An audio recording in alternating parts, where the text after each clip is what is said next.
Ova Havla, braćo, još jedna zanimljiva stvar, za nju se vezuje, je ista ona žena koja jednog dana izašla pred Emirul Mu'minin Umar ibn Khattaba radijallahu ta'ala anhuma, kada je ovaj sa svojom vojskom prolazio putem i poput kakvog komandira, kaže, jesno ti, Omer, jesam, nazvala mu selam, on njoj odgovorio, ili u drugoj predaji, on njoj nazvao selam, kaže, stani, kaže, zaustavila ga. Sad zamislite vi taj prizor, halifa muslimana, Omer ide sa vojskom, a Omer radijallahu ta'ala anhu je imao običaj da prođe, dakle, kroz mjesta kojima je vladao, kako bi vidio šta ljudi pričaju o njemu. Znao je se, dakle, prerušiti i samo kako bi vidio šta ljudi, dakle, govori o njemu i njegovoj vladavini. Ona ga je, dakle, zaustavila, a on, Omer ibn Khattab radijallahu ta'ala anhu, kaže, stao je mirno i kaže, i pognuo je, kaže, svoju glavu prema njoj, da ih ga dobro sasluša šta će on reći.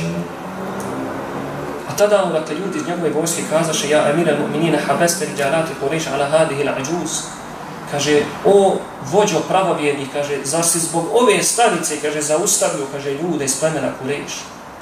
Oni nisu ni znali ko je ta žena. Pa on tada reče, vejleke hel tedri men hadihi, kaže, a proklet ne bio, kaže, a znaš li ti bogati ko je ova žena? Kažu, oni ne znamo, kaže Omer, hadihi imra'atu sami Allahu šakvaha min fawqi sab'i samawat. Ovo je bolan žena, kaže, čiji je glas, čiju je žalbu čuo Allah dželešanuhu preko 7 nebesa. Hadihi Khawlatu bintu Tha'labata. Ovo je Khawla. Wallahi law lam tansarif anni ila al-layl man saraftu anha hatta taqdi hajataha. Tako mi Allaha da je ostala kraj mene da mi priča ono što hoće, sve do ponoći, kaže, ja se ne bi pomakao odavde. Illa an tahdura salatun fa usalliha. Osim, kaže, ako bi nastupio neki namaz, kaže, samo bi otišao klanjati. Kaže, thumma arji'a ilayha hatta taqdi hajataha, a potom bi se vratio i ponovo nastavio da je sluša. U drugoj predaji ove iste priče, samo dakle spominje se da je ta žena njemu tada prišla, nazvala selam, on ju odgovorio i kazala, ah, kaže, Omere, ahituke wa ente tusemma Umeira, kaže, ja te se sjećam, kaže, kada su te zvali Omerčić, bio si, kaže, mali Omer.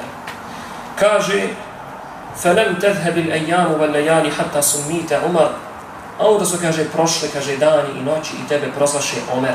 Znači, nije više Omerčić, sad je, kaže, Omer. Kaže, a onda, kaže, prođoše dani, hatta summite Emirul Mu'minin, a onda prođoše dani i noći i tebe, Boga mi, kaže, prozvaše Emirul Mu'minin, vođa pravovjernih. I reče mu tada, fettaqillaha fir ra'iyya, kaže, boj se Boga, Omere, u pogledu, dakle, tvoga stada za koje si ti zadužen, dakle, tvojih podanika. Wa'lam annahu man khafa al-wa'ida qaruba minhu al-ba'id. I kaže, znaj da onaj, dakle, ko se boji obećane kazne, zaista, kaže, približi mu se ono što je daleko. Wa man khafa al-mauta khashiya al-fawta. A onaj ko se boji smrti, a onaj, dakle, ko se boji smrti, on se, dakle, boji čega? Boji se, braćo, prolaznosti. Ništa drugo do prolaznosti. Kaže, febeka Omer, a Omer je, kaže, počeo da plaći. Tada ga upita, dakle, čovjek koji je bio tu pored njega, Džarud el-Abdi, faqad aktharti wa abkejte Emir al-Mu'minin. Kaže, mnogo si plakao, o, kaže, vođo pravovjernih. A on mu reče, pa bolan, kaže, zar ne znaš ko je ova žena? A on reče, kaže, to je Khawla bintu, dakle, Tha'labata, žena, kaže, od Eusa ibn Samita, čiji je govor čuo Allah dželešanuhu. Kaže, pa ako je Allah dželešanuhu mogao da čuje njezin govor, kaže, ko je to Omer da ne sasluša tu jednu staricu? Radijallahu anhu wa ardahu.